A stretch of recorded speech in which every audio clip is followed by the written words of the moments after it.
Hey, what's going on, guys? This is 5 Large Fries. Now, over the past weekend, I managed to get the chance to play the Anthem VIP demo, which realistically should have been called a beta with all the issues that it had, but we'll get into that in just a second. I want to start this video off by saying that it definitely leaves causes for concern in terms of its longevity and the launch period of the game. So let's talk about the demo first and foremost, and let's be real, it definitely should have been called a beta. When it launched on Friday, the servers went live. Everyone, including myself, struggled to get in. The servers were at max capacity. There were so many errors trying to connect and getting past just the main menu. It was a bit of a pain. Kind of to be expected, but at the same time, they've listed it as a demo, and a definition in my eyes of a demo means this is a product that I want to demonstrate, hence the word demo, and it is a product that they feel they are comfortable in showing to say, hey, here's our product, this is how it's going to feel when you get hold of the product, have fun. And yet, from my experience, that means the demo, or should we say the product, is going to have connection issues and loading issues, which was another one of the issues that came out of the demo. Again, at this point, I'm probably going to refer to it as a beta. Chances are I will still call it a demo, but just so you know, if I say the word beta, I'm on about the demo. So, I tried to stream this on the Friday. I got home, I was really excited to play, I was excited to stream it, because this is a game that I am pretty confident I'm going to be adding to the list of games that I stream on a regular basis. And obviously, in terms of making gaming related content, I mean, let's be real, I don't do that much. That is a game that I will be focusing on as well. So I was excited beyond belief. The moment they announced this game, I knew that I would enjoy it. It would be my kind of game. I streamed this game for 5 hours on the Friday. How much of that 5 hours do you think I spent in the actual game playing? And this is excluding the whole Fort Tarsus stuff. It was about 15 minutes. 5 minutes out of a 5-hour period. I even tried to play after I ended my stream, and I still couldn't connect. The next day, the Saturday, I tried to play again. I didn't do it on stream this time, I tried to do it off stream, and I still had the same issues. I was able to get past the menu at this point. Like Friday, there was issues with the menu, and there was also the infinite loading issues, which I'm sure you've probably already heard about. I only had the issues with the infinite loading. I was able to get past the menu quite a lot after about an hour on Friday, but getting past that infinite load was a pain. I tried so hard to play it, and their only workaround was, oh well, if you get the infinite loading issue, then you just restart your game and hope that you get prompted to launch the expedition from the menu. That happened like 3 or 4 times. Thankfully, however, on the Sunday, I did still have the infinite loading issue, but it wasn't as frequent as it was the past 2 days.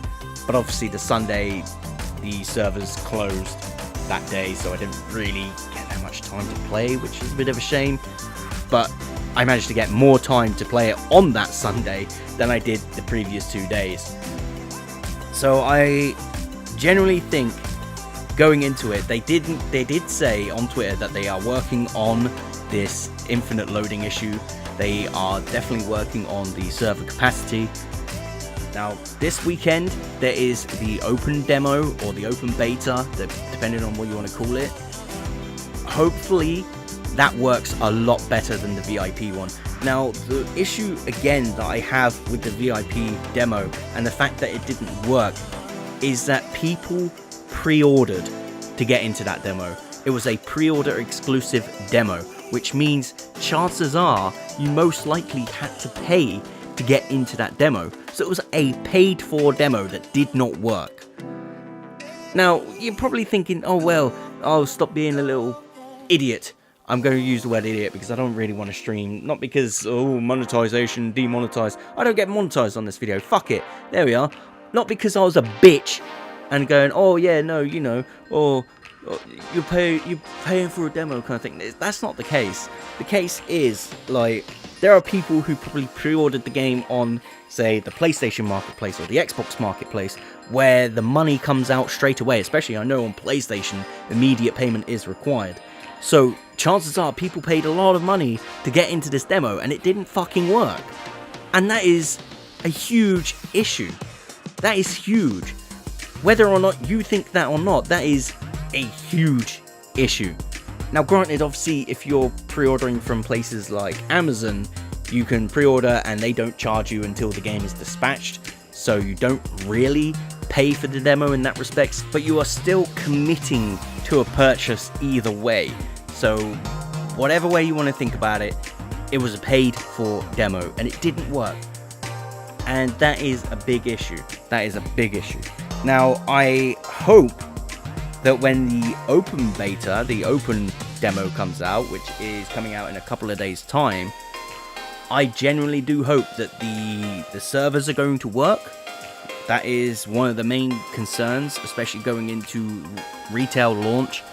I'm hoping the servers will be stable enough to be able to play, because that is definitely a concern coming out of this demo, this beta. Because if they don't get it right, you're going to see a lot of people on Reddit, and they're going to be making posts kind of like this. Oh, no, my thing's not working. Why is it not working? Give me a refund. That's pretty much what you're going to see. And it's frustrating. The other issue, which again, we're talking about, is the infinite load time, which, again, I talked about in this a little bit earlier on in this video. Is that going to be a thing? Will that still be a persisting issue, not only in the upcoming open beta, the open demo, but will it be a thing that happens during the actual game? Obviously, the answer is going to be no for this, because they have stated openly that it's something that they are looking into, it's something that they are tracking and making sure is not going to happen. And I do have faith that they want to make this game the best they can. The other thing I want to talk about, and I have seen this, I haven't really looked into it, I will be honest with you here, but I have seen pictures of microtransactions in the store. Now, granted, they are cosmetic, and you could argue, oh, but if you don't want them, you don't have to buy them, you don't have to. The point is, cosmetics shouldn't be a paid-for thing. It should be something that you earn in the game. Now, I could beat around the bush all day and talk about this, but chances are, or should we say, this is how it's going to be, is they will sell cosmetics, they will sell emotes. It's going to be a way that they are going to make money off of it. They're going to take the Destiny approach, but they're going to take also very similar to what Call of Duty is doing, where they have the store, you can buy emotes, you can buy skins. I'm not a fan of that, to be honest with you. I think realistically you're paying a $60 price for a game. You should get all the content that is within the game. You shouldn't then have to say pay for this additional content, these cosmetics. That should not be a thing. That is a thing that happens with free-to-play games. You got, say, games like Fortnite that do this, where you buy skins, you buy these cosmetics, but the game's free. So you can argue that they, you know, in fact you argue that is a monetization option that free-to-play games have that support the game and make the game, you know, support it, monetize it. You get the idea. It gives them money for a free game. That I support. Now, if you're talking about a game that you pay $60 for, and then they're coming up to you and saying, oh yeah, by the way, we have this store where you can buy skins and cosmetics. Yeah, if you can just go ahead and give us $20, that's all we want, $20 for this skin. No, I'm sorry, but it doesn't. It should not and does not work. In fact, it does work because, like, let's be real. Look at games like Call of Duty, for example. You know, they're charging like $1 for a fucking little dot. Why?